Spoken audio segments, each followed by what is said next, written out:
Great. So in this campaign, we are in a secluded mountain town called Nymph's Embrace. The town has been suffering a really nasty winter that, unbeknownst to them, has been caused by an evil hag of the winter known as a beer hag.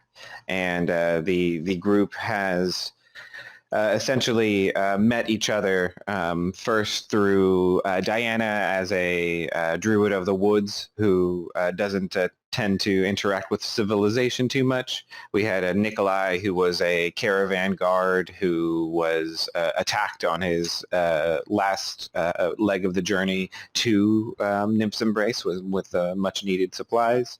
And then Ivar being one of the townsfolk whose father has fallen ill here in town, as the group has learned that the town's well, which normally provides clean and heated water, had been tainted.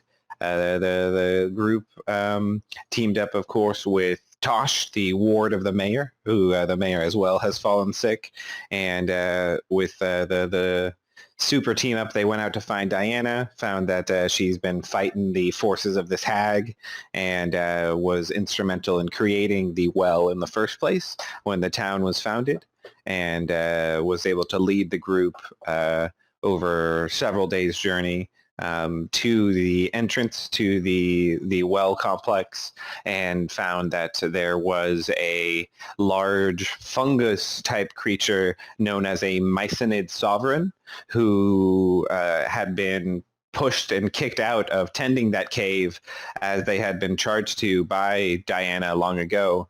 In fact, they had been exiled and driven out by the hag who had begun to corrupt the plant life there and the ecosystem that Diana had created to create this well system. We find ourselves with the group having left Micah just outside the cave entrance, which was blocked by a dragon's skull, and are battling these blights, which are these twig-like creatures, as well as this horrible, corrupted fire elemental who looks kind of like a bubbling sludge at this point. Toons, your Quickling friend, has managed to remove the corruption from 2 of the 3 summer thistles, and the third one here still remains corrupted. I think that hits all the main points. Is everybody good? I think so. Yeah. I have one question. Why is Diana hanging out kind of off to the side? So you are currently in your snake form, and we just had your model off to the side in case you go back to your elven form. Got it. Okay, cool. Thank you. So I think we were in initiative. Since the last session, I added some particle effects that I found and weren't there the last time. Ron, do you think it's like too janky to go from like one scene to the next with adding them, or do you think it's a little jarring given that it's gonna? Honestly, I think honestly, since we're gonna edit around it, yeah, I think it looks cool. But anyways, keep it for sure. Yeah. Cool. Yeah, do you want to get it started, Ron, and then we'll be jumping into top of the order? We're totally 100% good to go. Okay, perfect. If we are recording, then let's go ahead and start. We will be at the top of the initiative with Cackles the Corrupt. Crackles here is going to continue to just groan and moan in the elemental language, and would reach out to touch with his caustic body both Tosh and Diana. I'm sorry, not Tosh, Artemisia and Diana. All right, this attack roll into Artemisia is probably going to get you. That is going to be a 24 to hit, Artemisia. Oh, it totally hits. Alrighty. This is going to be a combination of 12 acid damage and 5 fire damage as the sludge that gets on you actually causes your jerkin to come aflame, and you are actually on fire. While on fire, you take damage at the start of your turn, and either you or someone else can spend their action to beat out the flame. Crackles would then try and touch the snake here. Oh, that's not going to be good, though. He's going to miss with a 12 to hit, I believe. Maybe not into the snake form of Diana.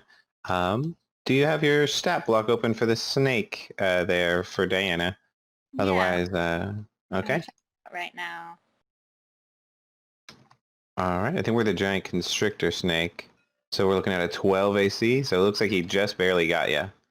So the damage into you will end up being... Let's see.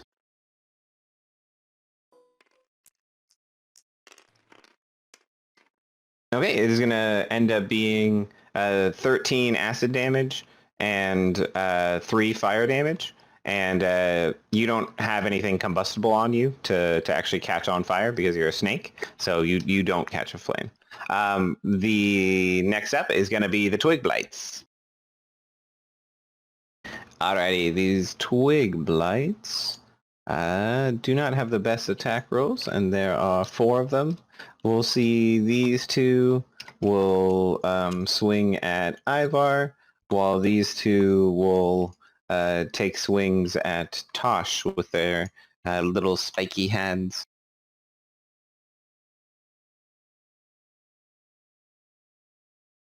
Alrighty, let's roll this up. Twig blights into Ivar. We've got some pretty good rolls. The first attack into you, Ivar, is going to be a 22 to hit.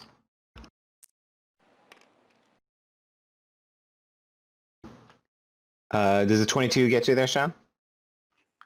22 is a hit. Okay, that is going to end up being 4 piercing damage from the claw of the twig blight.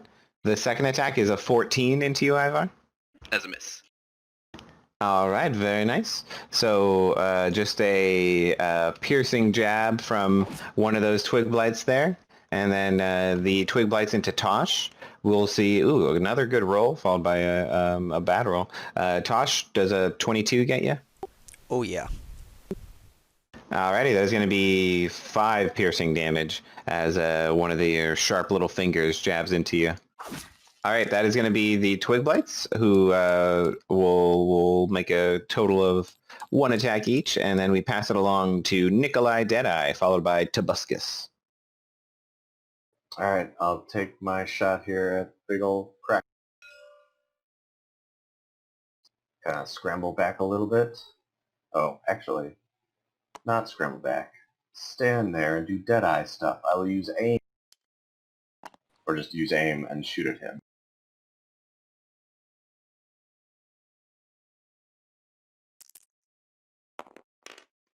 Oh, that's a crit. Oh, yeah. Nat 20. Ooh. Nice. And was this with one of your magical ammos? Yes, of course. Oh my god, why are there so many ones?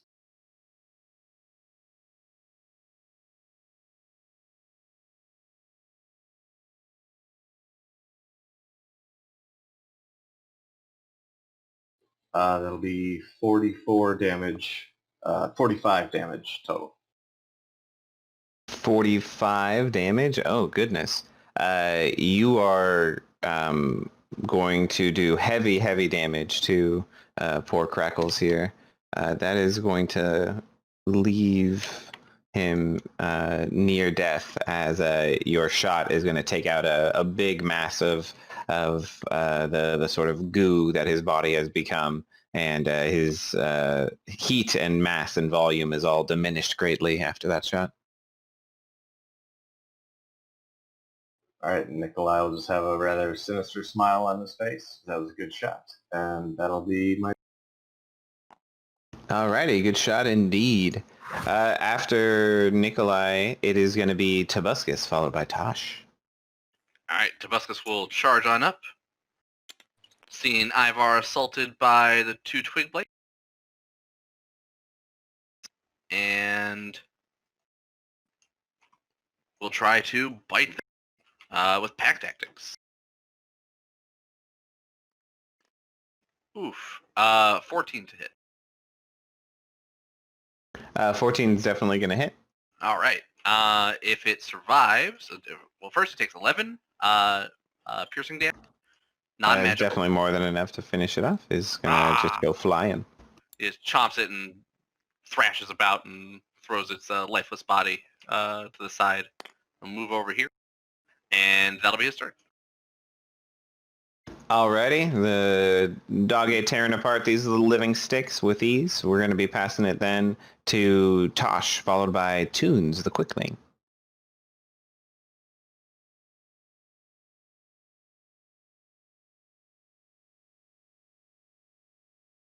Alrighty, Ron, what you got? Looking, I'm trying to see. I don't think that well, probably don't want to do that now anyways. I'm gonna take a swing into these twig blights in front of me. Alrighty.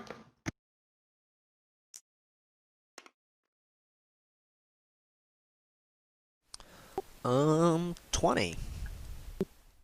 That is going to hit.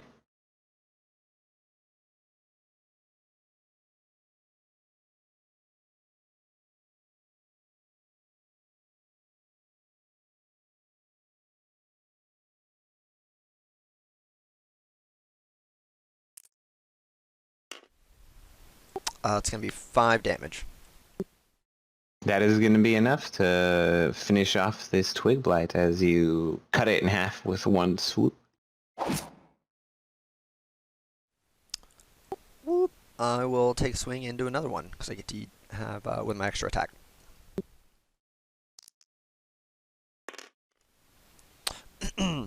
I think that's gonna hit as well. It's gonna be 23. Yes, sir.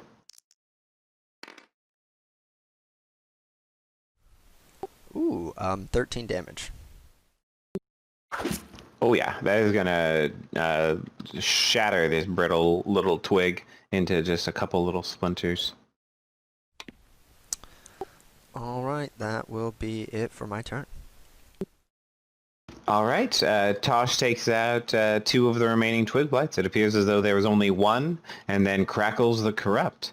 We would be next up at Toons, who's going to do her best with a sleight of hand check here with her impressive dexterity to see if she can fish this thing out. Alrighty, the dice are in your hands, Toons. Hey, that's a good one. That is going to end up being more than enough. She got a 19 total, and with it, she is going to be able to fish out the corrupting tongue, and within a few seconds, the plant begins to hiss and steam as the natural heat it generates comes back online, as the plant immediately shows signs of rejuvenation, and Toons would move herself from being next to it here, and would hover over Artemisia, ending her turn. That would be it for Toons, as she hovers over to her companion. Let's see here. Toons will ask you something right before she ends her turn. What next, boss? Are we gonna be friends with that thing, or take it down the hard way? Hopefully the former. Alrighty. With that, we are going to be passing it to Ivar, followed by Artemisia. All right. Ivar will very unceremoniously kind of just run on up and punt this twig blight. Give it to him. Oh, that was a bad roll. 11. It's a little shy of what you need. He's going to be nimble and duck, and your boot's going to miss this little guy. You filthy little sapling, come here. And he'd reach down and try to grab it by the neck with an athletics check. Okay, this thing will make its opposed. Let's see, acrobatics. Looks like it's going to be better. Do. It will get 3. I got 18. So All I right. grab it around the neck and crush it a little bit for 1 bludgeoning damage. And then I just headbutt it. Okay, very nice. You get it up in the air and get a little bit of a crackle on it, but yeah, that last attack. Hot trash. It was a 9. That was a miss. Okay, and so yeah, it is unfortunately going to be a miss, but you'll get a grip on this thing and keep it grappled, and it'll just fidget around and dodge your last attack. All right. Ivar's unable to kill that twig blight, but that'll be his turn. It's got a grab. Alrighty, we would be at Artemisia, followed by Diana at bottom of the order. All right, I'll attack the twig thing. Alrighty, your flaming sword in hand. You can stab at this thing while Ivar keeps it in place. As much as I would like to keep that roll, I just did such a shitty job doing the roll thingy. Hang on. Okay. That was terrible. I wish I could have kept the other one. Bad attacks? Is that what I'm hearing? 12. 12 is 1 shy of what you need. All right. And then I'll use do I get my extra attack if my first attack mixed? It's an attack, right? So I still get okay. Yeah, you can swing a second time. Yeah.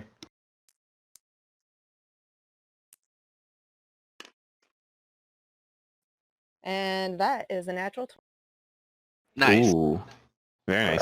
Right. Yeah, you can easily shatter this thing while Ivar holds it in place, as this thing has a total of 3 health remaining. You can roll that glorious crit damage for funsies if you'd like, but you will easily splinter this twig blight with your flaming blade, cutting it in half and then incinerating the remains. I will take that because these virtual dice and we get in disagreement. We would be at Diana after you if you're done, Artemisia. Do you want to move at all, or you done there?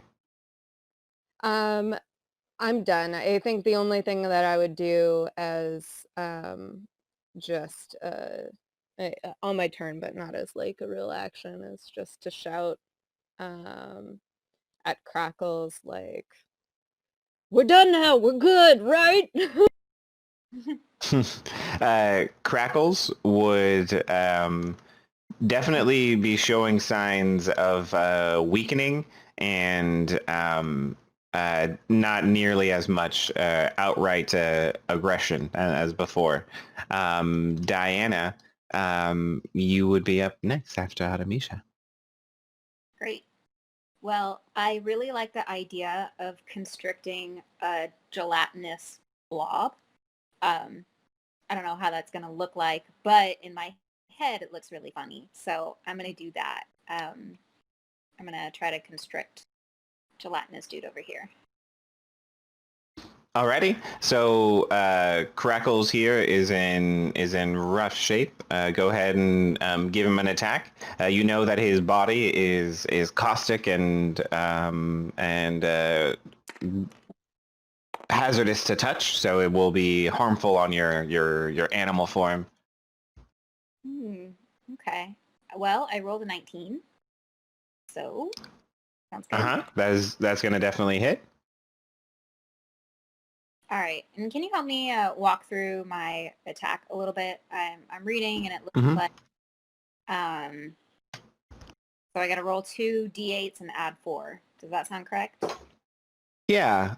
So 2d8 plus 4, and then you would attempt to grapple him, and yeah, you would do the damage in addition to the grappling effect. Okay. So we're looking for these guys right here. These are our d8s.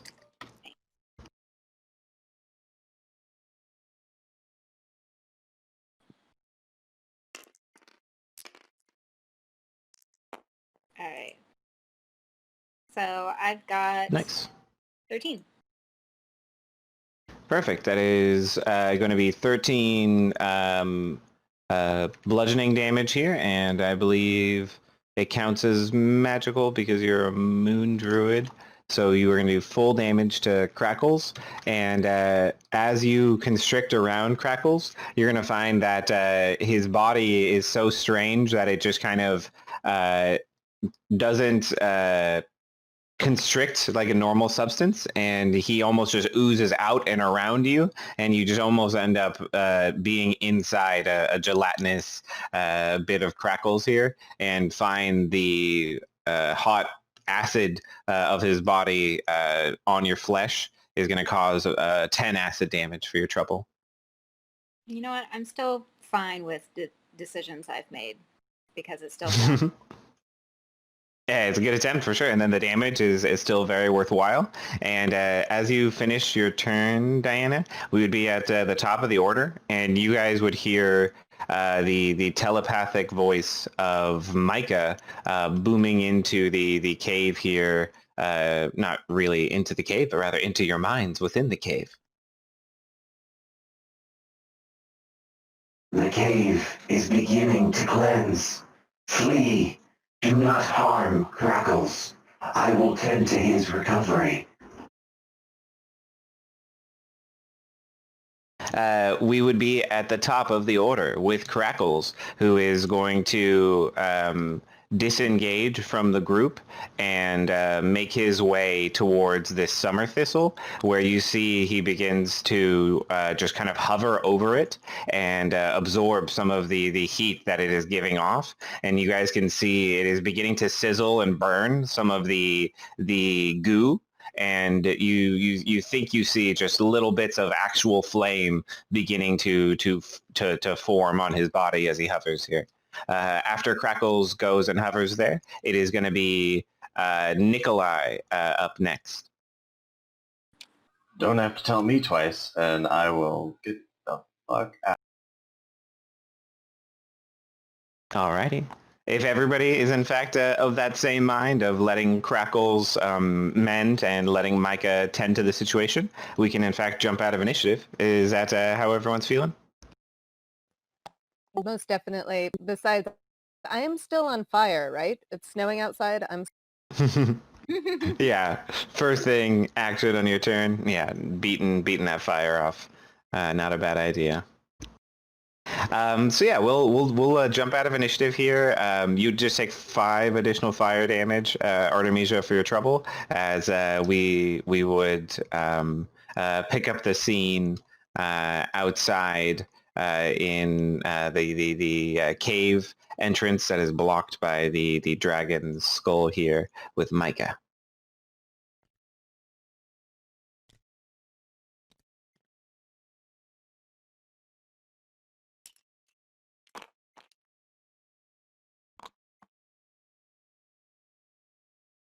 You have fought bravely, mammals. Micah and his colony, thank you.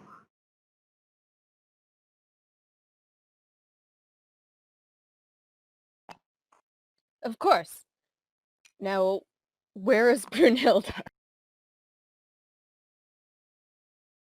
I have not seen the hag in some time, but perhaps your knowledge of the woods will aid you. My knowledge you see, of the what? Does anybody understand mushroom?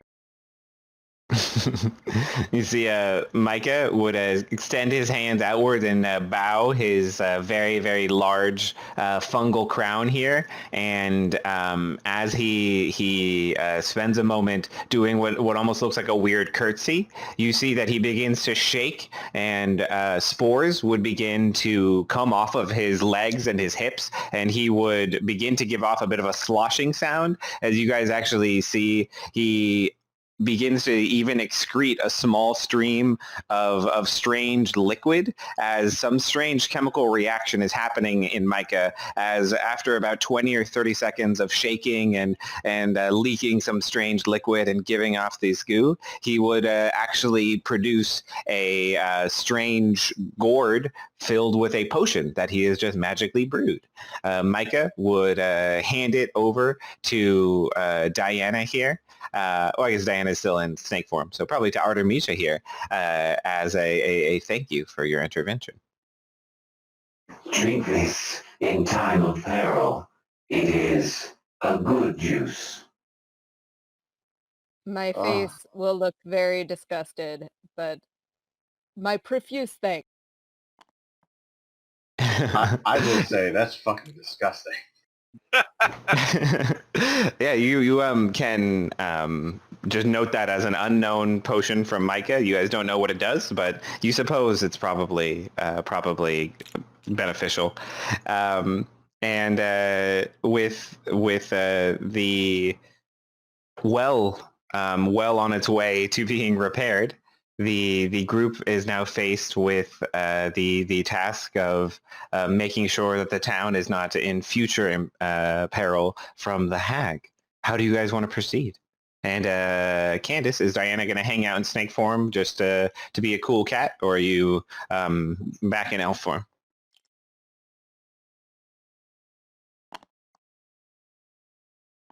Sorry, I was on mute. Yes, I want to jump back into elf form. My snake form is pretty banged up.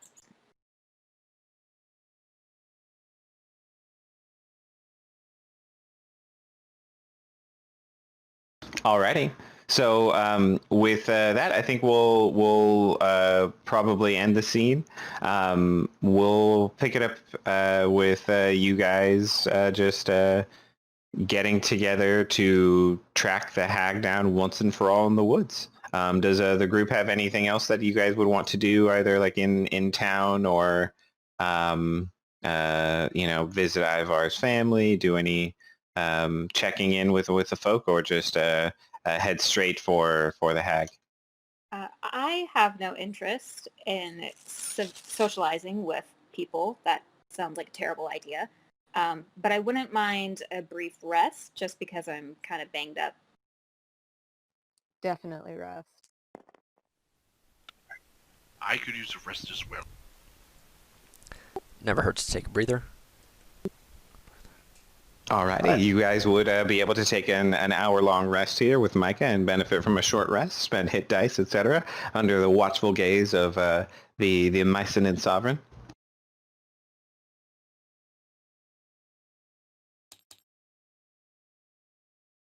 So go ahead and recover any hit points that you're missing, and any resources that come back on a short rest. And when you guys are ready, let me know. I am ready. I was untouched. Spent 2 hit dice, but I'm back to full.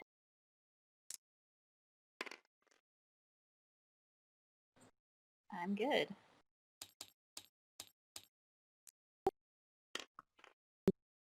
Nick, All do right. you remember if the new Hunter's Mark mechanic comes back on short rest or long rest? I think it's long rest. Okay.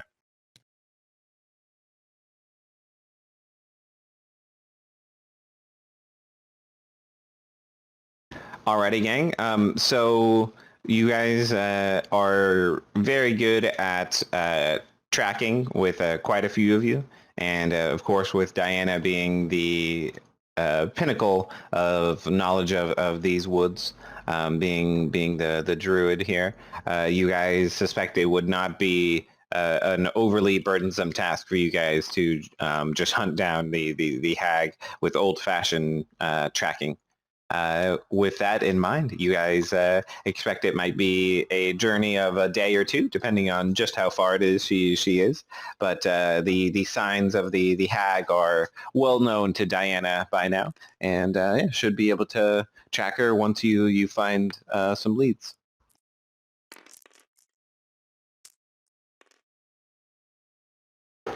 The group would be able to, with some survival checks, figure out the whereabouts and the trail a bit more quickly or slowly, depending on the results.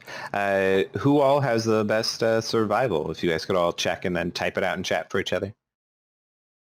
Ivar is proficient.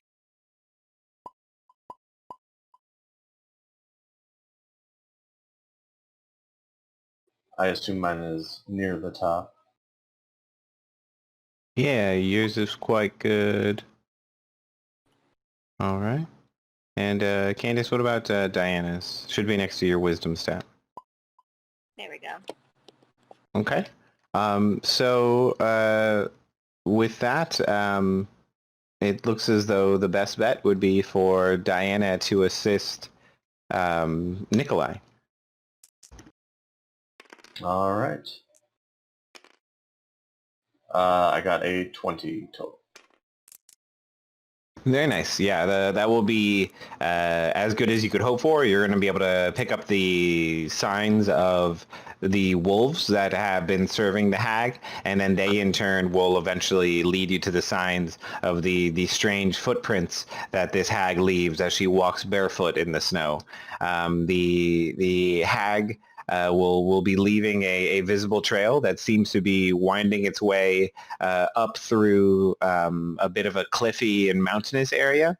But after about a day with Diana and Nikolai guiding the way, the group would be able to converge on what seems to be a base of operations. As you guys get close, you can hear the chanting and rituals and the dark magic of the hag periodically carrying in the wind, and the cackles of her dark laughter carrying in the gale force blizzard winds that have been assaulting the town rather. And as you guys make your way to the entrance, we will be putting on this map here, and we will have all of you guys kindly put your models over here, kind of on near where the initiative bar is, and we'll be getting everybody on initiative here.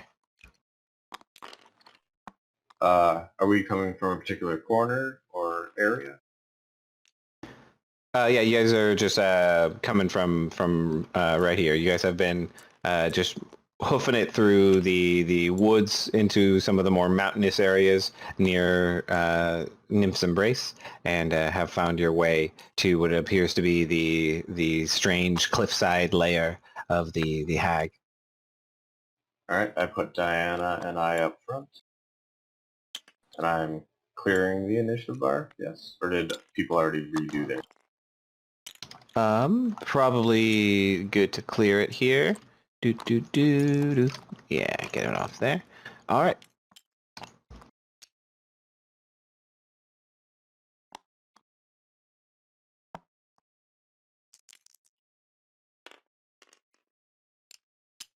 Uh-oh.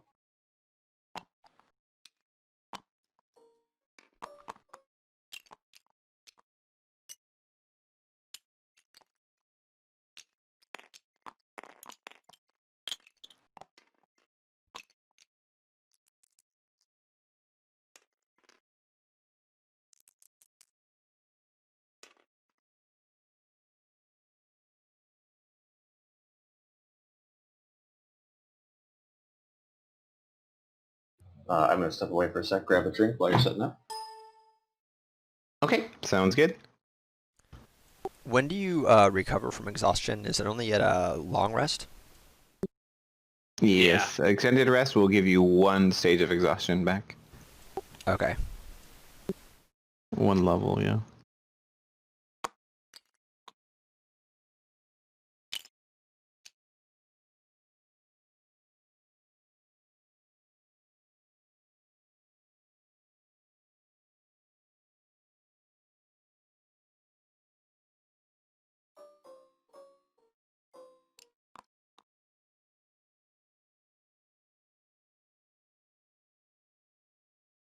Okie dokie. Once we get everybody back, we'll jump in. I just need to get the hag and her minions on initiative. Oh boy, that's not good. Not good initiative, that is. Oh yeah, and twos. I'm back. Awesome. Just getting the last few people on initiative. The hag got real bad, natural one, so she will be near the bottom. And then Haha. we'll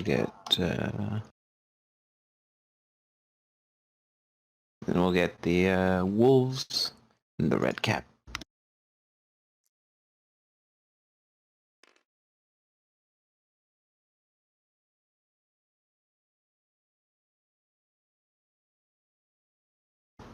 All right, let's see here.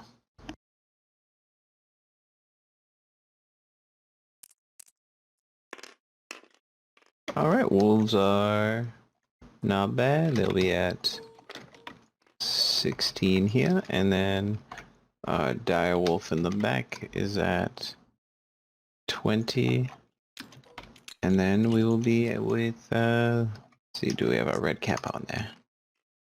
Nice, natural 19. All right, good for them. All right, we would then have the top of the initiative order is going to be Diana, followed by Ivar. So to set the scene, you guys would see about 30 feet above you with the gap here from this spot to this cliff here being about a 15-foot horizontal gap and an elevation difference of about 5 feet, with it being 15 feet across and 5 feet up. I'll label it here for us.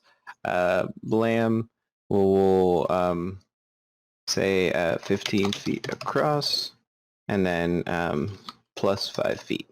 Yeah, you guys can take that accordingly as you guys see that the old crone in her strange cloak is surrounded by her wolves and her strange red-capped minion up at the top performing her dark ritual.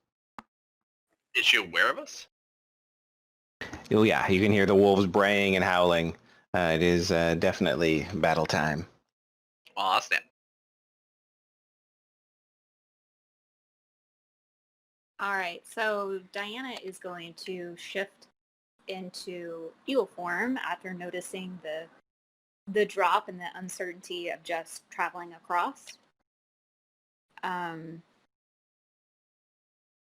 you tell me, so do we see the hag? Like what are we looking at? Can you go into that a little bit more? Yeah, so you're on low ground. The hag is high above you and is separated by a gap here. So it looks as though flying, you can cover that ground easily, but your friends on foot would not have such an easy time on it necessarily. They'd have to climb or do some good jumping. But yeah, you're basically saying high up on a mountainous path above you is the hag and her wolf minions. Okay. Well, I would like to fly over to the hag if I can make it, and I'm gonna do it. So what is your movement speed? If you could check that for me. Yeah. I believe it's 10. Let's take a look. You might be looking at the wrong number here. So we are in giant eagle form, and oh yeah, so the walk speed is 10, and then the fly speed is 80. Yeah. Oh. So yeah, the symbols on these shortened cards are not the most intuitive. So yeah, you have a base fly speed of 80, which will cover you 16 squares. So see, it's 10, 20, 30, 40, 50, 60, 70, 80. So 80 would get you about halfway to the hag. Okay. Okay, would you like to use your movement to fly up there? And then you can use your action to either dash or dodge, or yeah, what would you like to do, given the fact that she's about 160 feet away? Yeah, I'd like to get closer and then use my movement to dodge. Okay, perfect. We'll put you here and lock you up in the air as you fly up. How high up in above to the relative to the ground below you would you like to be? Hmm. I don't know. I didn't think that far through. It's okay. Uh, Just something like 20, 30 feet. Doesn't matter yeah, too much. yeah, Cool. 15 to 20 feet. Okay, cool. You guys would see Diana effortlessly shapeshift and then dash in there, or rather fly in there and then take some dodging maneuvers to keep herself safe. We are passing it then to Ivar, followed by the wolf. Okay. Seeing Diana take off, Ivar will sprint in pursuit. 10, 20, 30. He will dash, leap across this little bit of land there. 20, 25, 30. He's gonna step up and decide to wait, and he's gauging the distance for the jump for next turn. Alrighty. Yeah, it looks like because it's 15 feet across and it's 5 feet up, you'd expect, barring some supernatural feat there, you would probably have to climb a part of the way up there. We would be passing it along to the Frenzied Direwolf and the Red Cap Rider. The Direwolf is going to move itself down this passageway to about here, and then would just dash with its speed there. It has a base speed of 50, so it will be there, and then the dash, it would leap down this 5-foot drop down here and end up about here. All right, Diana, the wolf is immediately beneath you about 15 feet. We would be passing it then to the rider. The rider will look like he's got a sickle ready for anyone who gets too close for him. He will be passing it along to Tunes. Tunes here will be looking to you for her cue, Artemisia. Tunes, What's is it there gonna be, anything that boss? you can get me up there faster? Is there anything you can do to get me up there? Ah, you're too fat and slow. I'm sorry. What use are you anyway? She just shrugs and then just flies off on her own. Tunes here is super fast, but can't help you, unfortunately, with your speed. She's got a movement speed of 120, so she would be able to get in around where Diana is, but seeing the ready to attack from the red cap, Tunes is going to be a little bit more cautious. She is going to. Oh, why did I get a second one there? Delete that there. She is going to instead just fly up and grab onto Diana and just go along for the ride wherever it is Diana takes her. That'll be it for Tunes, who will be passing it along to some of the Frenzied Wolves and then to Buscus. These Frenzied Wolves down here are going to just follow the Packmaster, and they're going to end up above here, where they will be dashing to get. We will be passing it to Tobuscus, followed by Deadeye. Do these cliffs look climbable? Yeah, all the cliffs look climbable. It's just, without natural climbing speed, it's half speed. All right. Tobuscus will 10, 20, 30, 40.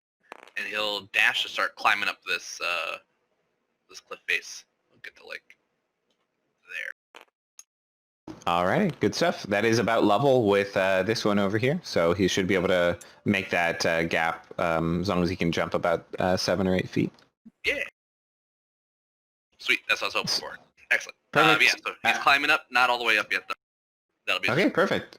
We're at Deadeye, followed by Artemisia. Alright, I'm going to... I have to dash to get anywhere of a shot, so I'm going to go running over these rocks here, and then leap and dive through the air, and in midair, I'm going to take a shot at the red cap on the dire. Very nice. Sadly, no sneak attack, because there's nothing to give it to me. But that is a 13 to... A 13 is going to hit the red cap.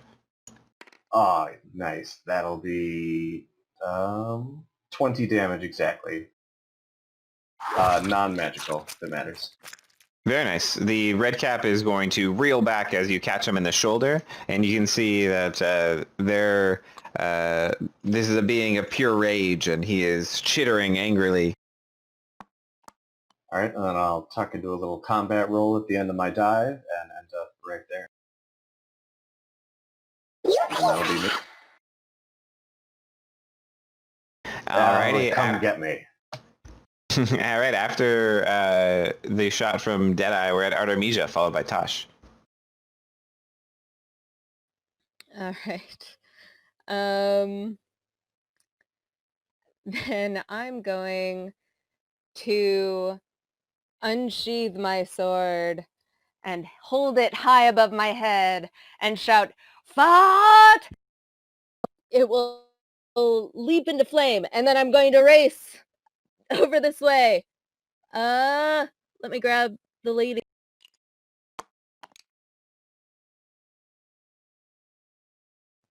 And- Very nice. And so that's my dash. And since I can't actually, climb up there this turn, I will shout in impotent fury, "Brunhilde, you of the bitter breath, I challenge you!" And I'm just infuriated.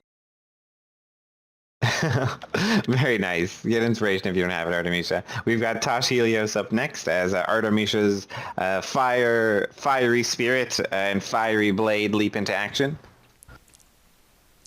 Yeah, Tasha's gonna move forward for all of his movement, and then take his action to cast Sacred Flame on the red cap. Alrighty, the red cap will do its best to try and dodge from the back of its wolf here. It is, however, only going to get a 5, and the Radiant Blast is going to scorch him. Give me the damage, please.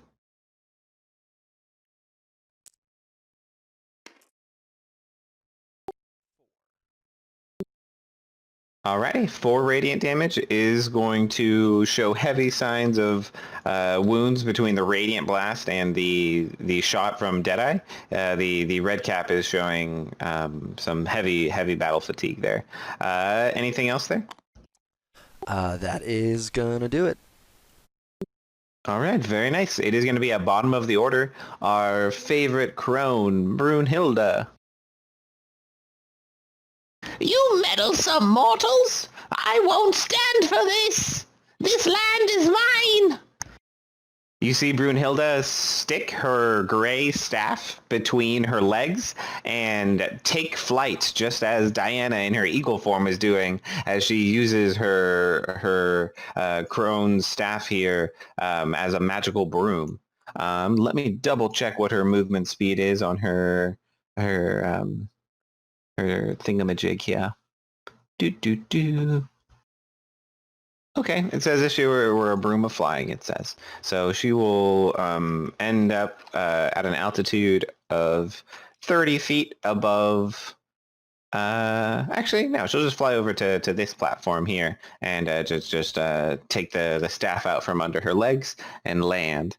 While she's here, she is going to cast a ray of... Oh no, not a ray. She's going to cast a spell called Ice Storm, as a hail of ice and snow is going to materialize above Artemisia, Ivar, and Deadeye and begin bludgeoning and freezing them both with cold wind and icy hail.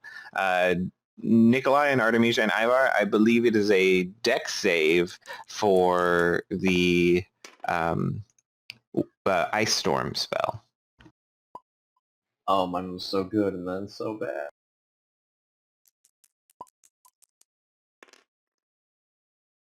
Okay, 22 passes and 11 fails. And then I need Artemisia, and then I need to roll my damage. I will use Absorb Elements to further reduce the cold damage. Very nice. The cold damage is 14, and the bludgeoning damage is 12 on the full. So if you pass, which you do with a 22, the 14 would be 7, which would then be 3, and then 12 bludgeoning. Peppa, Ow. Peppa, you here? I need a dex save from you, please. Sorry, I did roll. So I'm noticing like my saving throw on my sheet is 0. Sorry if I'm confused right now, but Oh, so yeah. am I just Mhm. adding my modifier? So yeah, this is just, I made your sheet and I just didn't set this up properly. So your dex save would just be 5, unless you Okay, have proficiency in as a fighter. Do fighters, what is their proficiencies? It's either strength or dex, right? Strength and con. Strength and con? Okay. So you would just have 5 then for your dex mod being 5. well, that's what I did. So 12.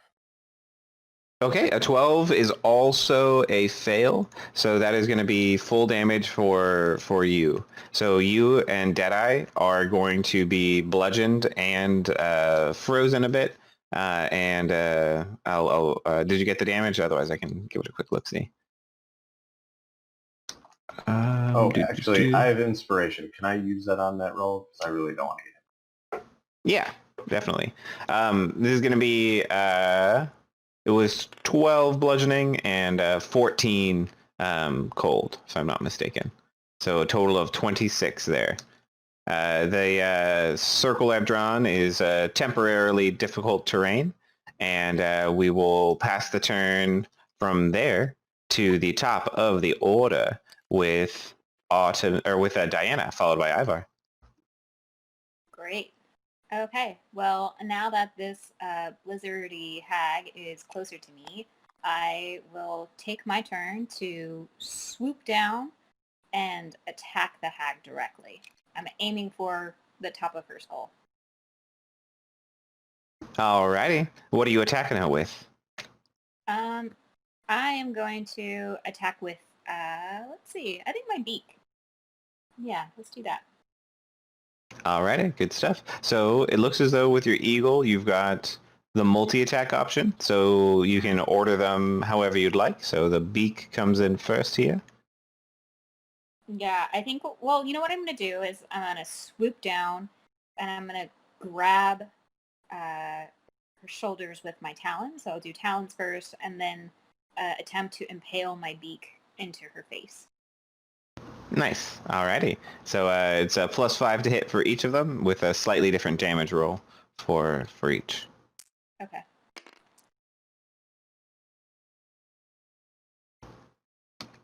Ooh, I got a natural 20. Ooh, okay. So it's good that you led with the big one. The talons would normally be 2d6 + 3. So instead they'll be 4d6 + 3. So we'll... Oopsies. Dice fell through the world. So we will have 4 of these, and you can roll them up. All right.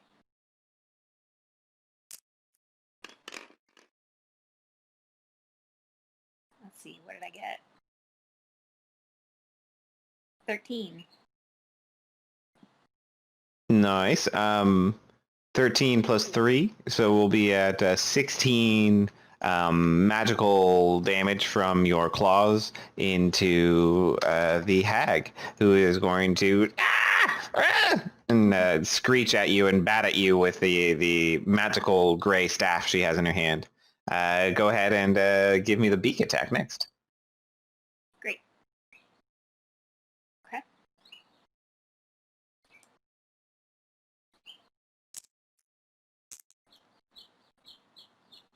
Ooh, not as good. A 2. Not as good indeed. Okay, so that will miss with the second attack, but you'll get the first blood here on Brunhilde. And if you're done with your turn there, Diana, we have Ivar up after you. Is Toons hanging out on me? Toons she is ready to join the fray on her turn. is there anything that I can do on my turn to make it easier for Toons? Like move in any direction or? No, you helped out and got her into the fray, and she is just here to be with you. Yeah, you're all set there. Iva, you're up next. Oh man. I, as a player, am really concerned about jumping across that ravine. But I'm gonna go for it. Ivar is brave. All right, so he's been caging Okay. it since last turn. And, So you're a ranger who can ignore difficult terrain, right? yes. Okay. I am. So yeah, the frostier will just be something you're used to navigating around, and yeah, you can leap up and try and grab the cliff wall here. Yep. I got a shield in one arm. Or parry dagger. And then I just kind of slam into the wall and try to grab on with my other hand and catch my feet into any kind of foot. Okay. Yeah, give me an athletics check. Yeah. 17. Yeah, with a 17, you'd be able to make it, and as long as you have half of your movement speed left, you'd even be able to pull yourself up. I would just be shy of that, so I would actually have to dash to get all the way up. Which is still probably better. Yeah, you don't want to be hanging off the edge of a cliff and off your turn. That's not good. Move a little bit, so I'll go to like there. So I'll scramble up, and then, man, I really want Tobuscus over here, but I also don't want Tobuscus to get swarmed. He'll let out a series of whistles that Tobuscus can hear, and he like catches his eye, and he like points to the tree, and he understands that Tobuscus knows what he, and that'll be his turn. All right, good stuff. Ivar scrambles up the cliff face, and we'd be at the dire wolf and then the red cap rider. All right, Ivar, bravely being the first across. This wolf here is going to kind of duck under the gaps in the skull and make its way to being on this rock here. And while it's here, it is going to just be dodging, while its rider is going to be up next. And the rider is going to use his oversized sickle, which is even longer than the entire length of this small, crazed fellow's body, as his strange, prickly beard is covered in his own blood at this point with the wounds he suffered. He's going to swing at you wildly with his oversized sickle 3 times, Ivar. The 3 attacks are reckless as heck, and the first one is an 11, the second one is a 12, which I'm sure both miss, but then the third one will be a bit more of a well-aimed 24. That hits me. Alrighty, the Wicked Sickle will slice you for 7 slashing damage here. As the red cap ends his turn, we pass it to Toons, followed by the Frenzied Wolves. Alrighty, Toons here is going to let go of the plumage here on Mighty Diana, and with the eagle ally distracting the hag with her attacks, the tiny Toons here is going to go for repeated gut stabs and just fly underneath Brunhilde's dress here and try and stab her with her tiny dagger right in the belly button. 3 stabs in lightning succession from the Quickling are going to come out here as Toons gives it her all. 1 and 2 and 3. All right, the first one's a natural 19, which is going to be real good, and Toons is going to stab her for 8 piercing damage with that. And the other ones are going to be 16 and 16, which are both just barely shy, as the twisting and writhing of the hag will be enough to defend her there as she smacks the Quickling away from her after getting stabbed once. That'll be 8 piercing damage into Brunhilde from Toons, who will just keep menacing at her and poking at her and prodding at her. We will be passing it up after Toons to the Frenzied Wolves, followed by Tobuscus. Alrighty, these wolves here are going to jump down. We'll get a few of them down this way. 2 of them are going to be here and be braying angrily and clearly be readying attacks for Tobuscus as they snarl. Don't like his posturing. These wolves here are going to not get into position to attack this turn. But we'll approach to do so for next turn. These guys are dodging, and these guys are ready to tax. We will be passing it up next to Tobuscus, followed by Deadeye. All right, Tobuscus will scramble the rest of the way up. Ooh. And he will move behind the tree and try to hide.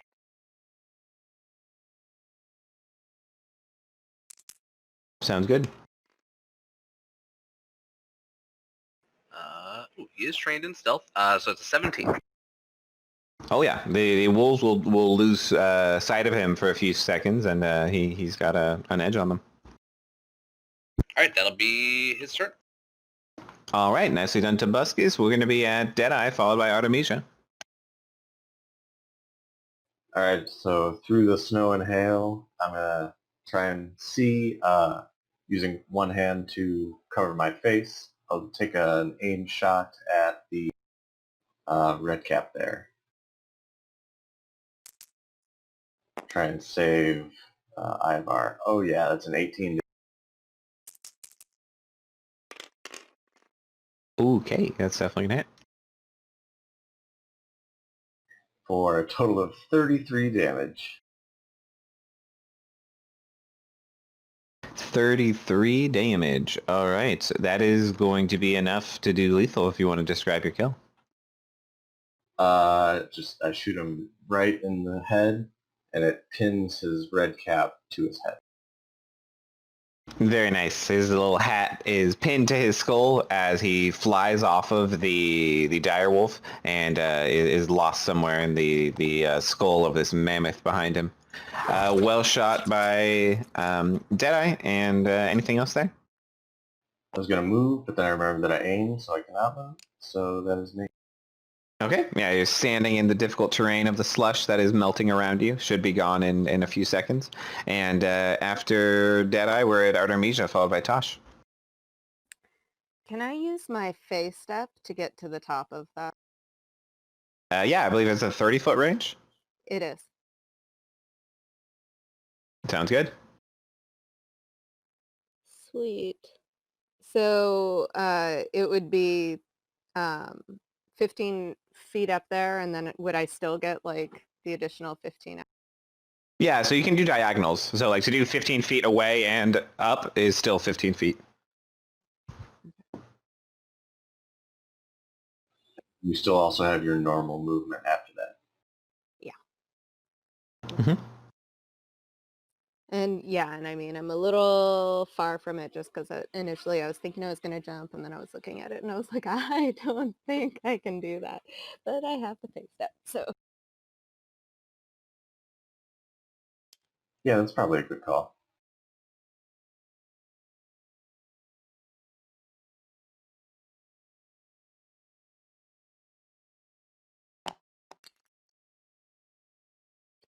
So I can get myself up in front of the frenzied direwolf, and then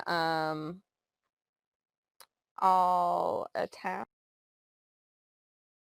All I right, don't know sounds why good. that sounded like the question. I am attacking.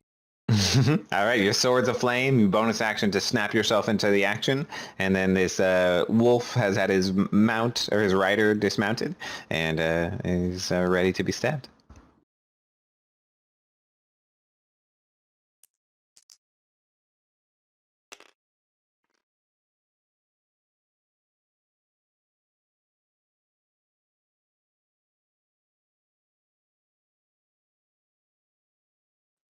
Just 13 hit.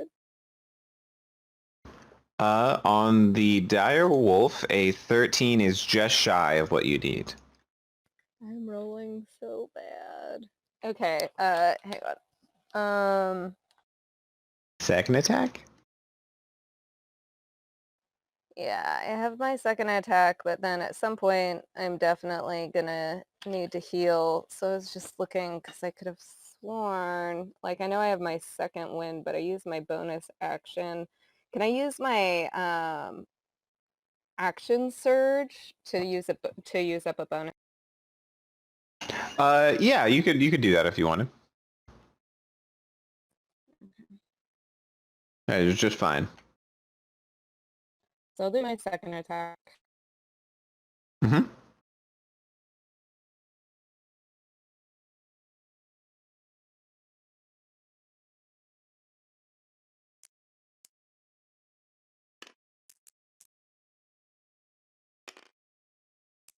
Sorry, my controls are flipping out for a sec, but I rolled an 18. An 18 is going to hit. Okay.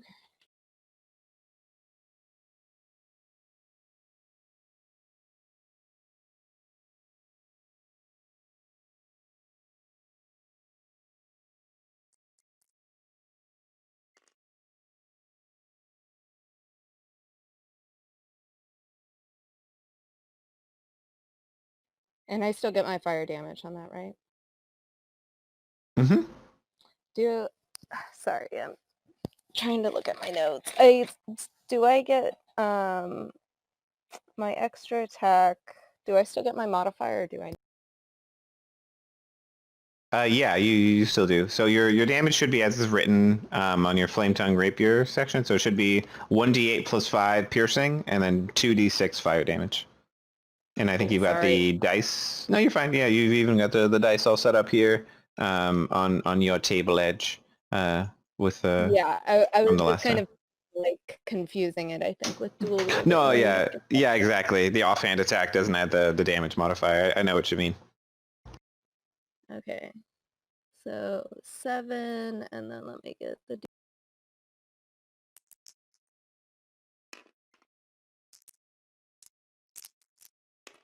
Ah, okay. And that was an 11. So 18 total for that. Okay, combination piercing and fire, 18 damage into this direwolf. Will sear his flesh as you pull it out and do some heavy damage. He is nearly bloodied from that attack. Okay, and then I'm going to use my action surge and use my second wind, and then I believe I'll be done. Okay, so yeah, go ahead and roll your d10 plus fighter level health, and then after Artemisia heals herself up and stabs at the direwolf, we're at Tosh, followed by the hag. Yeah, Tosh is going to step forward around the difficult terrain and then use his bonus action to Misty Step across the gap and right into the frenzy of these wolves over here. And then he's going to use his action to put some attacks into them.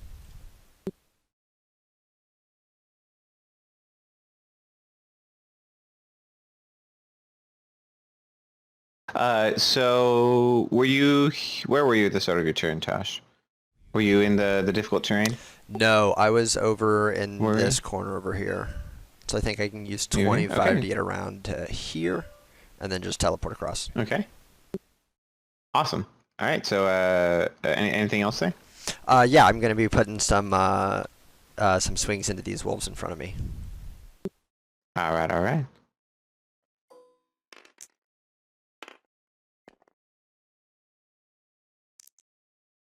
These wolves were dodging, by the way, so go ahead and take the attack with disadvantage, unless it's going into the direwolf. Oh, no, I don't. Am I close enough to the direwolf? Yeah, you're diagonal 10. Okay, yeah, let's do that. But I think a 10 is probably going to miss. It is going to miss. Okay, well, he will get the second one, too.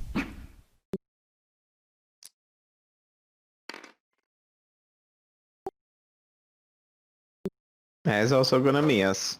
All right. You get yourself into the fray, but we'll fumble your attacks there, Tosh.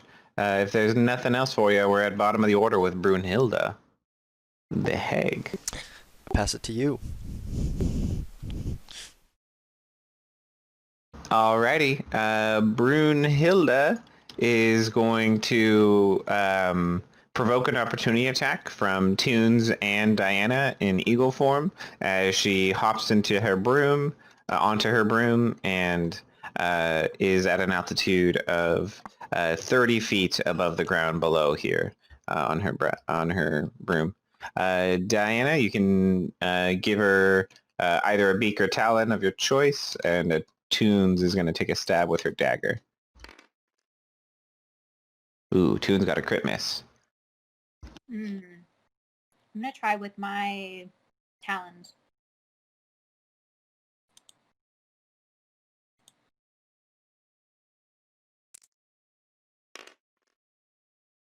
$14. Don't forget to add your modifier. Okay.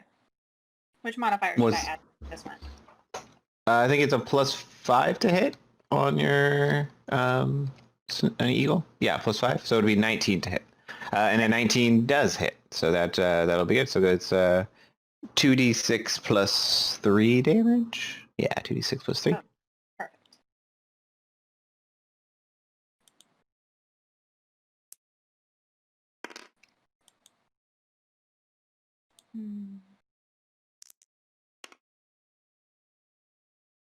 So 2d6 plus 3? Indeed. All right, so it'd be 6. Alrighty, there's going to be a bit of damage on her way out as she scoots away from you guys.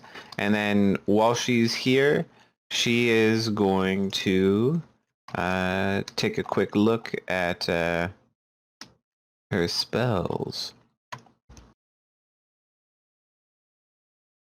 Alrighty, she is going to create a wall of ice that is going to erupt out of the ground and wall you guys up against her wolves.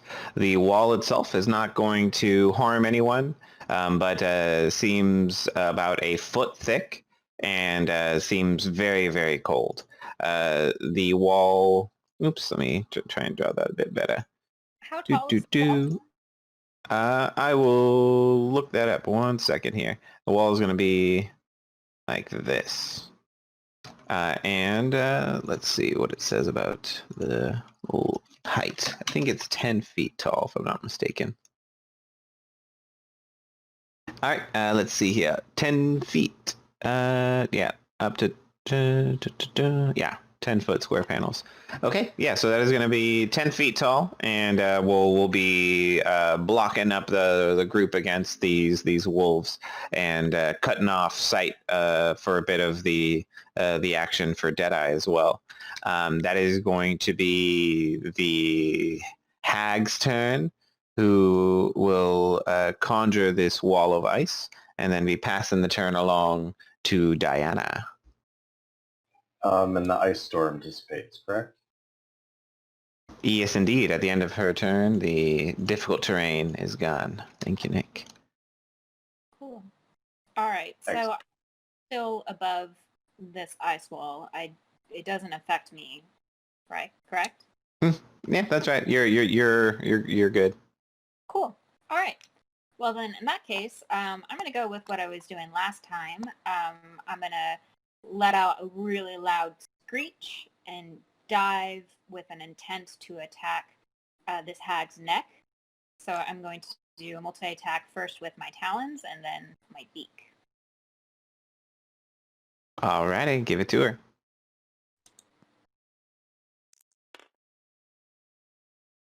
Ooh, natural 20 again. Nice. Jeez. All right, that'll be 4d6 plus 3 for the claws. Talons, I should say. Every time I hear the word talons, I think of Napoleon Dynamite. Talon contest. Yeah, well, I just think, does the chicken have large talons? Oh, yeah, I see. Okay. Give me a second to check out if I have any modifier to my talons. It's +3 damage, so it's 4d6 plus 3. Okay, awesome. Thank you. All right. No problem. I'll bring your copy of your Eagle card up here close to your dice as well, so you can see it more easily. Okay, so Say again? 16 total. Oh, geez. Okay, the 16 damage is going to sink in here, and your talons are going to leave her screeching and show some heavy signs of battle damage on her as she is bleeding blood, which looks like it runs almost like ice water out of her. It is like a weird, like teal color, almost cyan.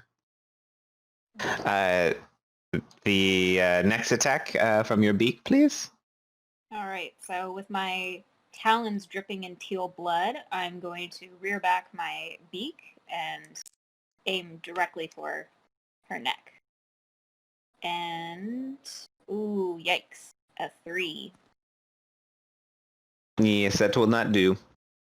All right, well, the first crit will come through and the second one will miss. Anything else there? I think I'm good. I think I look pretty badass covered in teal blood, screeching. So. All right, up in the air, this hag with her broom between her knees, and you in eagle form just chasing her down and pecking at her mercilessly. I very much like it. We are going to be passing it then to Ivar down on the ground, who has got his back to this ice wall. Go ahead, Ivar. All right, Ivar will spit on the dead red cap. All right, you hate red caps. And then attack the frenzied direwolf. Actually, first he's gonna try to grapple him. So I'll use one of my attacks to grapple him. Alrighty, the wolf here will make okay. its athletics. It got a 18. Yeah. I rolled a 1. Yeah. Ivar will use his... Oh, man. Yeah, I'm just gonna attack it again. I was in a hunter's market, but I'm worried I'm gonna get wrecked. Dice! Why? I rolled a 2. That's Ivar's turn. All right. Ivar is shaking a bit nervously with the ice wall behind him. Misses his attacks there. We're at the direwolf, followed by Toons. The direwolf here is going to be snarling at you angrily and will use an attack on Tosh here with pack tactics. Since you are adjacent to one of his allies, Tosh, you're going to see he's going to let his allies distract at you while he rips at your calf here with a bite with advantage. Tosh, the attack will be... Oh, wait, what's advantage? Let me re-roll that. How's a 15 look? Ooh, nah. Close but no cigar.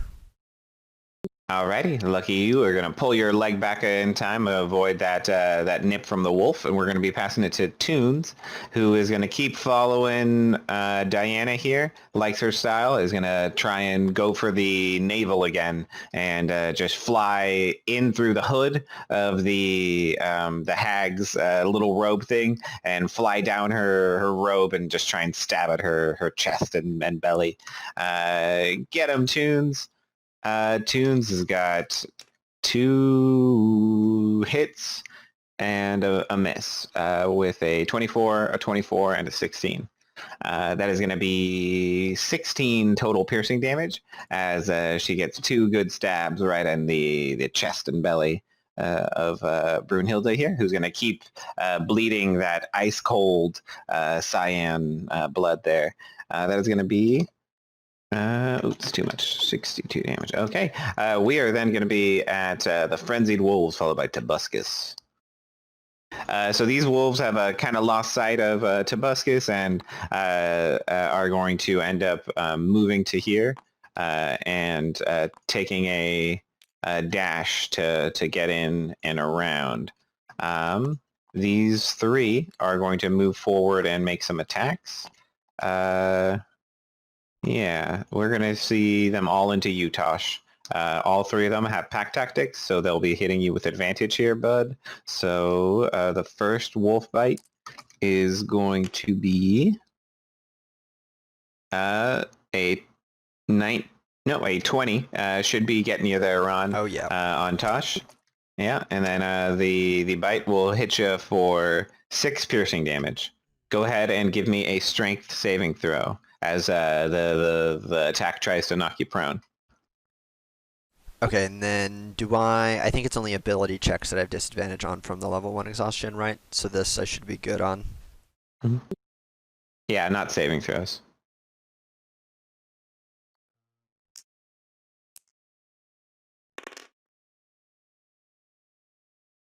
You said strength, and that is going to be 14. And you said it was 6 damage, right?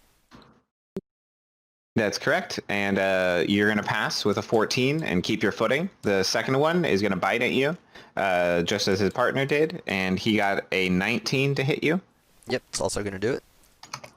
Okay, give me another strength save as you take 7 piercing damage. And this one gets you in your hamstring and tries to pull you down. 20.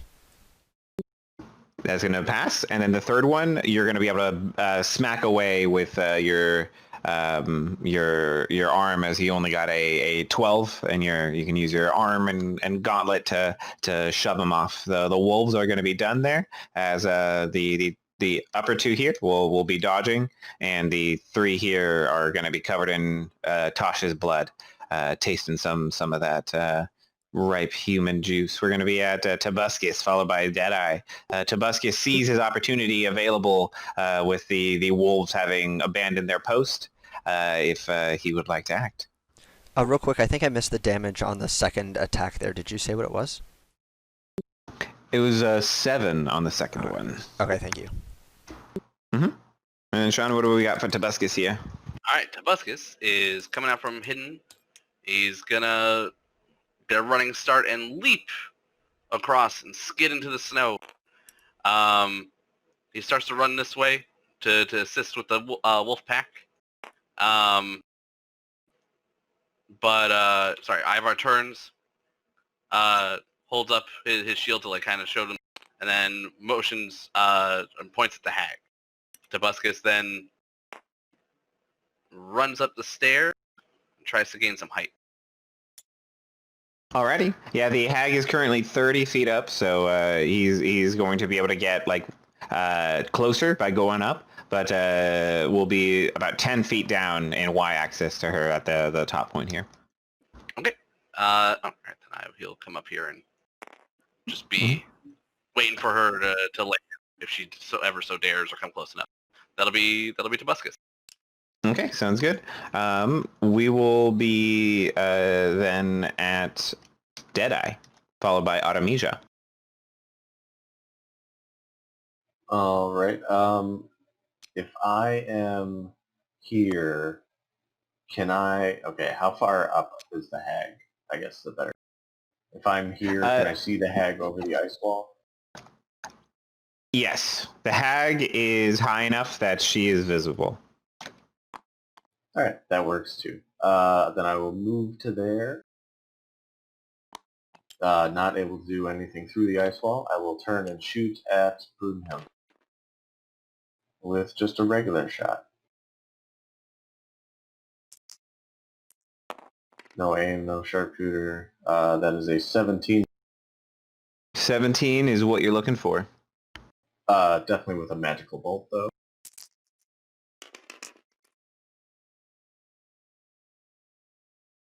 That'll be 21 damage. Thanks to this.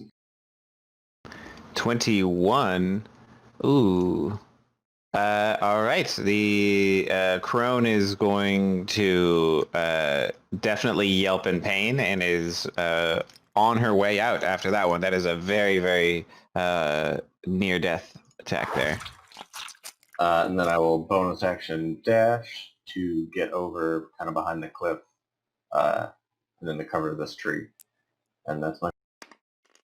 Okay. The hag does concentrate on her wall of ice still. But after Deadeye nearly finishes her, we have Artemisia followed by Tosh.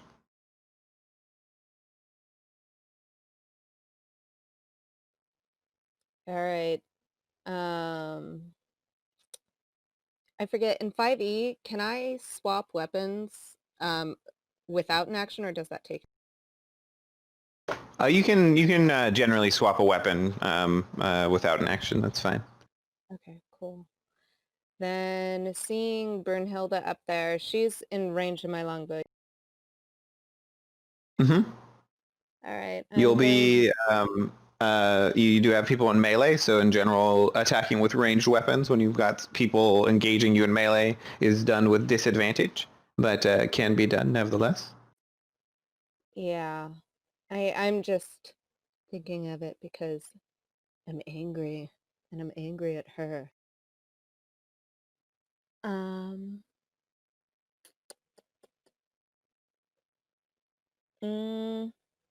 Give her the worst. She is. Okay, yeah. I'm gonna scream and rage and like shout her name and switch out for my longbow and then just start shooting arrows at her. Alrighty, sounds good. Give me the shot with disadvantage for the first one.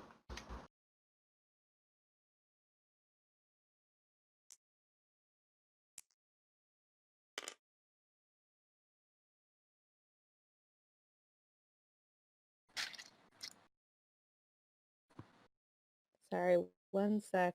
I'm in windowed mode on this thing and it keeps kind of selecting out of it.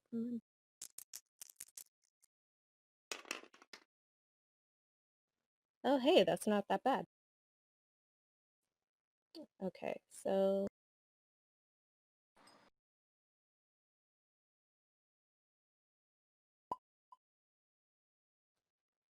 $23. Oh boy, yeah, that's an easy hit even with disadvantage.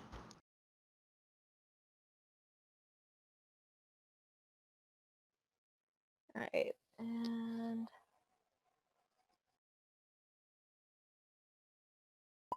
sorry, I don't know if I accidentally erased my longbow damage from my character sheet or if it was not there, but I don't see it. It's easy to do. Sweet. Yeah, the text fields in these ones are pretty easy to click into and accidentally delete.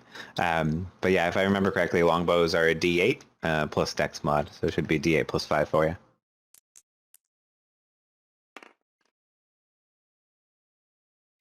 That's my D10.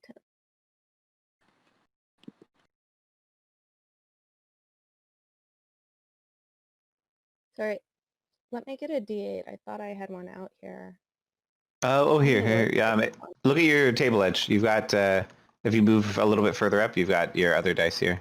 Like the ones you made for your, you got the That D8 is and the magic. 2D6 and stuff. Yeah, I was no wondering problemo. where those...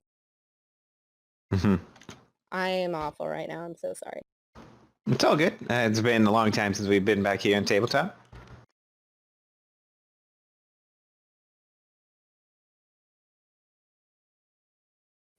So that's a 9, and then I get my other... Okay. So before you even get that second shot off, your first arrow is going to sink into Brunhilde's shoulder, and between the attacks of Toons and Eagle Form Diana, your arrow will be the last strike. Of course, Deadeye, I forgot to mention as well, will actually knock her off of her broom, and you'd see her careen down to the cliffs below and crack her skull and twist her neck, and would actually just collapse into the snow, where you guys would see that by the time she's tumbled down from the cliffs, her body has almost melted and just would land on the ground in a heap of what looks to just be like ice cold water that just splashes onto the ice and the snow below as the beer hag is killed. Is she dead? I let loose a shriek of triumph! Take that, you harpy witch! With your awful breath! All right, well done. The battle is not yet won, but is near at hand. With the strike having been dealt on Brunhilde, you can put your second arrow with disadvantage into anyone you'd like, Artemisia. All right. If swapping my weapons doesn't take a bonus action, can I swap it again, or is it only Once per turn. Yeah, it's like it uses your interaction. So you basically use your interaction this turn to sheath your sword and then pull out a new one. So next turn you can swap back. Okay.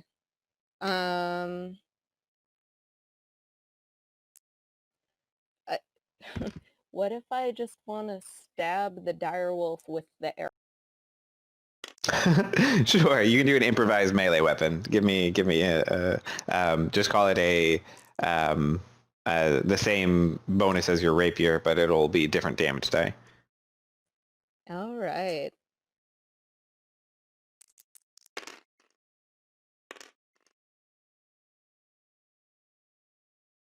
So that's a 20 then to hit.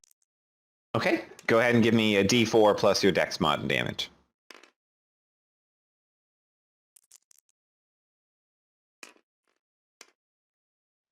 Oh no. All right, so 6. Okay, you will get an improvised usage of your arrow here as a dagger, as it's going to snap a little bit at the haft as you stab it in, but you get a good twist in and get 6 damage with your stab here into the direwolf. Sweet. Then I'm All right, Artemisia, nicely done with the killing blow on the beer hag. We would be at Tosh, followed by, it would have been the hag, but she got taken out right before her turn. The wall of frost, of course, is completely gone. I will delete that. Oh no, now we can fall off the cliff again.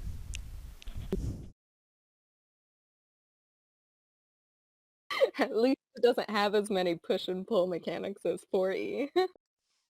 Oh, goodness, yeah. Yeah, being thoroughly Alright. annoyed with these wolves, I'm gonna just start swinging into this into the one closest to the cliff. I guess if it's facing the direction my character is, then to his left. Okay, this guy right here. Yeah. Give it to him. Oh, that's horrible. It's a natural 1. Indeed. Okay, that's probably gonna be good. That's gonna be a 19 to hit. Oh, yeah.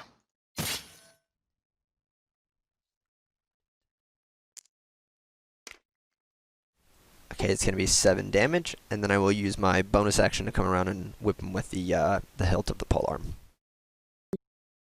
All right, you get him heavily wounded with that initial stab, and then give me that third attack.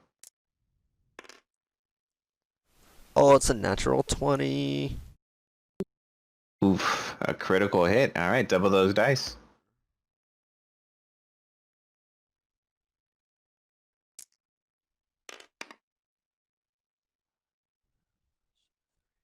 It's gonna be 8 more damage, and that'll be it for my turn. All right, the back end of your weapon is going to crack this wolf in the skull, and you're going to hear a little whimper as the little diseased canine goes down.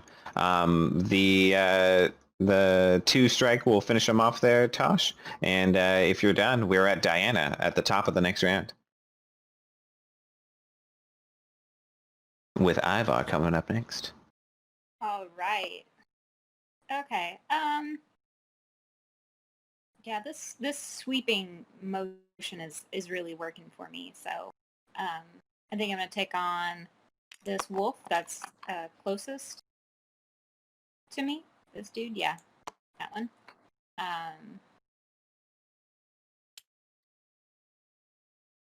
Sorry, I'm pushing the wrong buttons here. So I'm gonna just keep on with the same attack that I've been doing.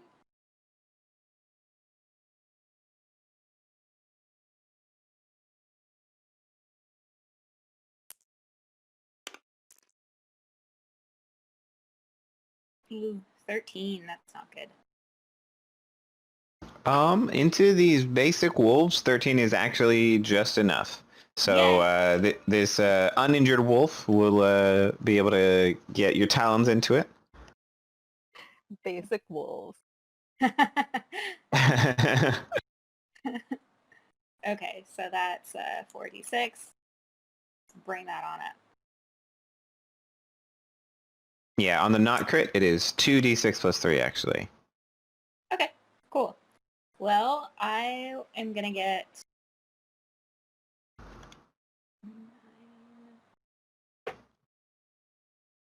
13. That is exactly the amount of HP this thing has, as at full health, your talons are going to sink in and sever the spinal cord on this wolf as it just painlessly and instantly dies under your big weight. Poor thing. All right. I mean, well, it's evil, so I guess I don't feel bad about killing an animal. Yeah, is it showing signs of being evil? I should have asked that before I started attacking. I guess I was just about killing things. No, I know it's been a while since our earlier sessions, but yeah, you've found that the wolves that are following the hag are sickly and emaciated and are not able to communicate with you in the way that, or you're not able to communicate with them in the same way that you are with most healthy wildlife. They are very much corrupted by the hag. Like maddened. Yeah, Mhm. so like an incurable thing, right? I'm just trying to make myself feel better about. Mercy kill. Yeah. Okay. All right. Mhm. Okay. Well, hopefully it didn't feel its spinal cord getting ripped out. There you go. A one-hit kill is about as close to a mercy killing as there exists. You've got your beak if you'd like to give a second attack to either the dire wolf or the basic boy. Basic boy. Yeah, I'm gonna go for basic boy again in his cute little boots and Starbucks cup. You need any more proof that he's evil? Just so corrupt. Hey, man, I like pumpkin spice lattes as much as any other basic bitch. They're good. I don't want to be hated for it. They put like crack or something in them. They do because they're amazing. Yeah, they're really good. Okay, all right. So that is a 15. Yeah, 15 hits. Hooray! All right, so I'm just rolling 2d6 now. I think the beak is 1d6 plus 3, if I'm not mistaken. Okay, well, I rolled a 1, so that's going to make it 4. Wow. Okay, so that'll be not enough to finish it, but the peck to the back of the neck will definitely register some damage here on this wolf. And if there's nothing else for you there, Diana, you'll bring your big wings down near your group, and we have Ivar coming up next. All right. Ivar will let out a frustrated roar at the frenzied direwolf, and Hunter's mark him with his bonus action. All right. And then attack him twice.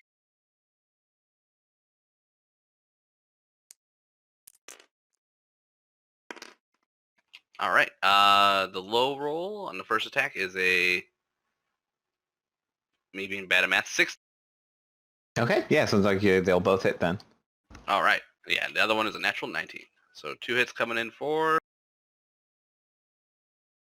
Yeah, I'm still just kind of fighting them unarmed, so I'm like punching them and kicking them, smacking them with my shield. That'll be 16 damage. All right, yeah, your second attack sounds like it would have been the one to do lethal, as you were able to use your shield to bludgeon this little thing's skull, and then the direwolf is done. Tobuscus, come! And he yells, Tobuscus. And he steps up, and that'll be... All right. After Ivar finishes off the direwolf, it would have been our direwolf, but he's gone. We are now at Toons, followed by the remaining wolves. Toons is going to use her great speed to zip on down here, and we'll take a series of 3 stabs at these wolves. A 1, a 2, and a 3. A 10 will miss, but then a 15 will hit, and a 16 will hit. as she will take this full health wolf down in 2 hits. She gets 1 hit on its hind leg and then goes up as it's collapsing underneath its mouth and stabs upward and gives it the final blow there, as Tunaka will pop up next to Tosh covered in a stream of blood and just be giggling to herself happily. Toons is going to be followed up by the 2 remaining wolves, who are going to shuffle around to give each other pack tactics a little bit, and they are going to take vengeance. One will be attacking at Ivar, one will be at Tosh with advantage. Ivar, we have a miss with a 6 into you, and then Tosh, we will probably get you with a 22. Tosh, go ahead and give me a strength save and take 9 piercing damage. Ouchies. Yeah, these wolves. 15 for the strength save. All right, you'll keep your feet, and then Tobuscus will be up next, followed by Deadeye. All right, Tobuscus will come charging on down. He'll move up there. He'll leap, land on that platform, and then leap on down. All righty, getting into the fray. Mm-hmm. Okay, he can get to here.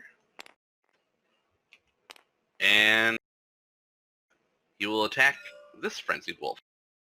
He's charging on up after a series of very cool looking leaps for pack deck. Yeah, you got a 19 to hit. Yeah, definitely. This wolf is wounded, so you might be able to finish it off. It'll be 11 damage. Yes, indeed. This wolf gets bitten in the hindquarters by Tobuscus, and he lays it low after flipping it on its back and biting it in the neck. We would be following it up with Deadeye, with a single enemy remaining. Alright, Deadeye will just kind of creep out from behind the cliff here, making a hide check as I...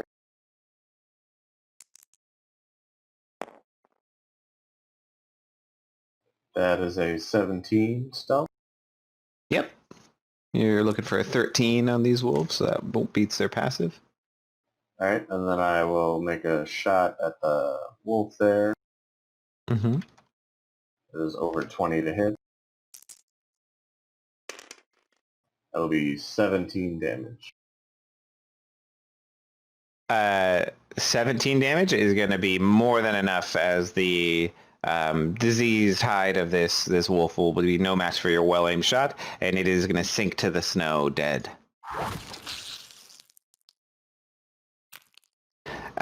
Very nice. The group has defeated the last of the enemies here, and Toons would, with lightning quickness, zip over to Artemisia and crew.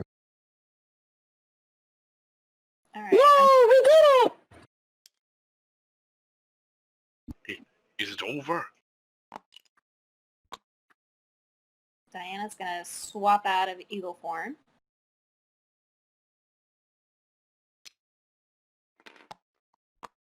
Oh crap! Thanks.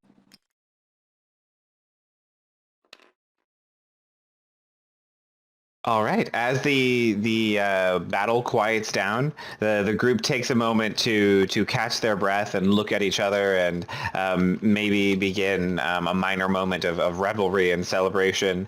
And as the battle has concluded, about 30 seconds pass when it sounds as though some object flies out of the sky and just thuds down into the snow right here. It couldn't have been larger than maybe a foot locker, and it's very difficult to see what it is that it was, as it was immediately buried in snow as it collapsed. But you guys heard a fairly loud, noticeable thud as something just seems to have fallen from the sky. Oh, fuck.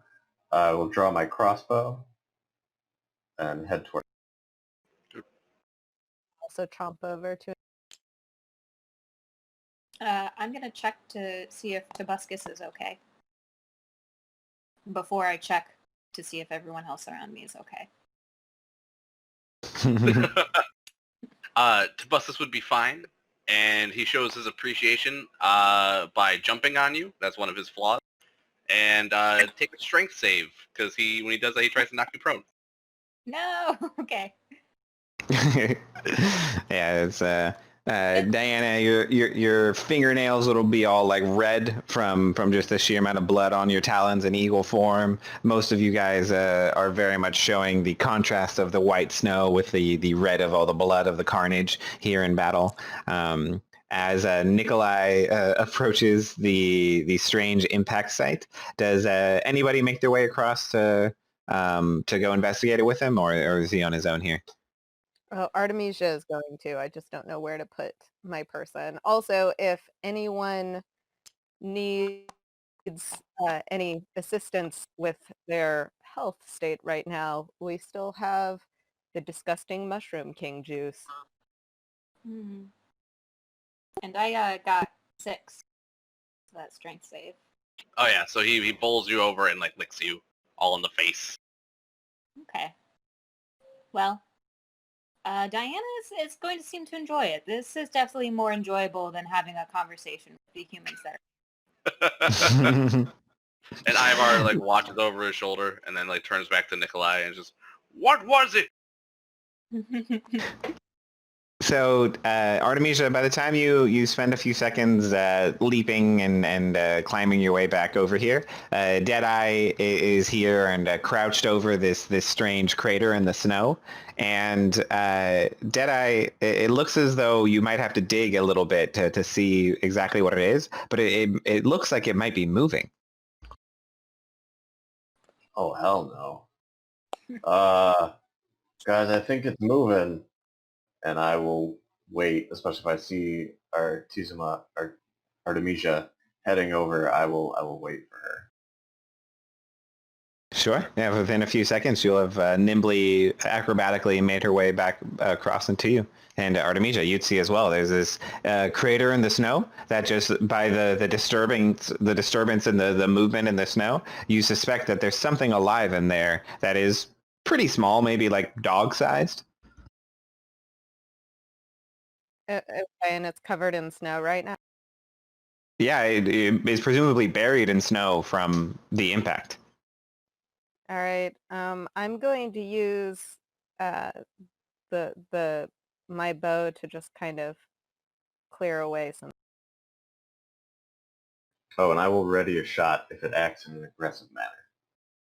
Okay, so after about 10, 15 seconds of clearing away snow, your bow bumps into something and you see it shake and move a little bit. And after shoveling off the snow for a few seconds, Artemisia, it looks as though there is an animal that by the black and white pelt, you suspect may in fact be a badger.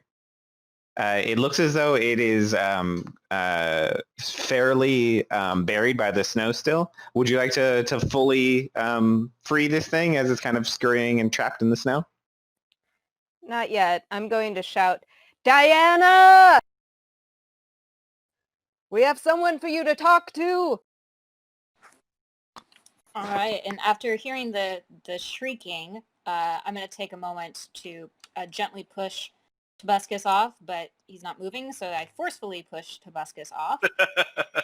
And I'm going to go investigate what Artemisia is shouting about. Sure. You just need to spend the better part of a few seconds getting back across the ravine safely, and you see that there seems to be cratered into the snow a badger that has fallen from the sky. Do I speak badger? I think you can communicate with most animals as a druid. But regardless, the badger don't care. Yeah. He doesn't give a fuck. Okay, well, I'm gonna ask this badger what's its deal. I'm gonna lean down and ask it very calmly and look it directly in its eyes and say, "Where did you come from?" The badger would be very visibly panicked by all the the sort of body language you're able to pick up, seeing it, hearing you approach as it's kind of stuck on its back and still partially buried in snow. This little critter.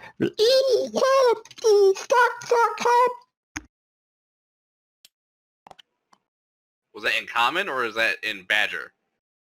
No, it is speaking in like druid, the animal talk that Diana Okay. can understand as a What druid. level of freaked out should I be right now? Okay, so it's speaking in druid talk, but I didn't actually understand what he was saying. So you can understand animals in their when they try and communicate normally, and this thing is pleading to you. You can basically you hear animal squeals, and in your mind you hear help. Like that is like the way druids understand animals. That animals aren't capable of creating language the way humans are, but you just have such an intuitive knowledge of animals and the way they think that you can process it like language. Okay. Well, in that case, I'm going to scoop up this poor little critter, and I'm going to hold it gingerly wrapped up in my arms and cover it with my cloak. So as you pry it out of the snow and begin wrapping it up out of his cloak, you see that this poor little badger is shivering and freezing and confused. And after being wrapped up and stopping shivering for a second, the little badger is beginning to thank you. But he shows signs of like coughing, and you see that he gets into like a really nasty coughing fit. And after you actually see that after about a minute of that, he actually seems to be coughing up something that is obstructing his throat. Would you like to help him? Yeah, could I cast a healing word to get the thing out of his throat? No, but you could perform like a sleight of hand or a medicine check to physically help him in removing it from his throat. Okay, yeah, let's do that. Alrighty. You'll find medicine is a wisdom score and sleight of hand is a dex-based score. So whichever you prefer. I think I'm going to do medicine. I have strong medicine modifier.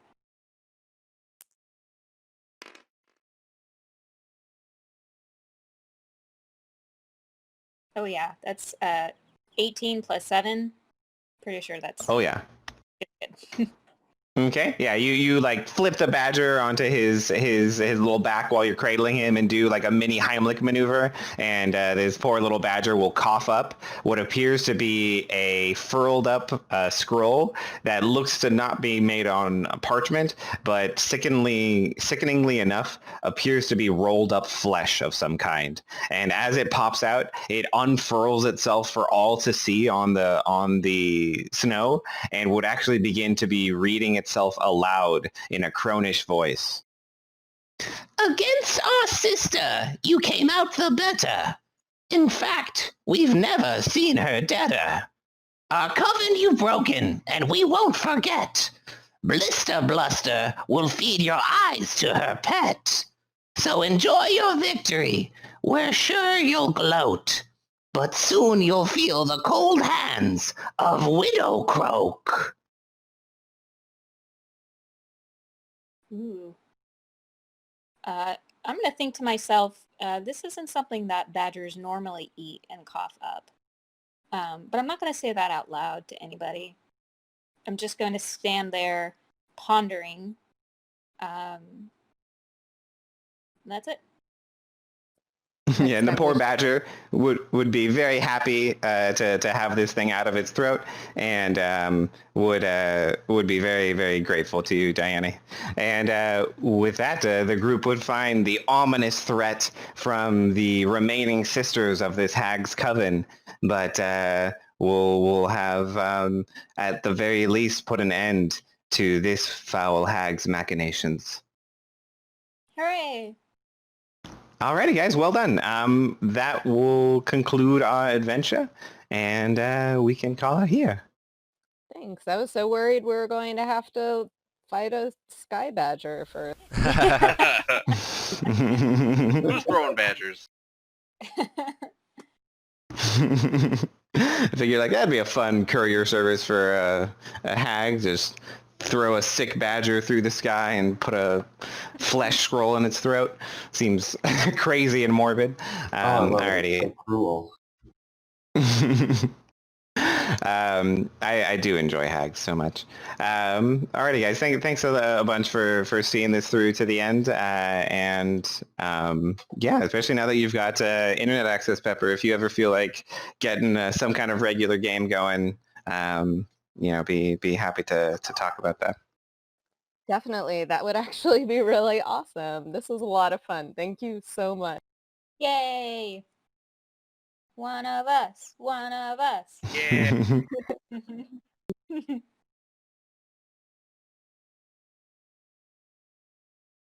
All right, I have it officially saved here in case we ever find ourselves back in Nymph's Embrace or revisiting these characters. But I think that'll be it, guys.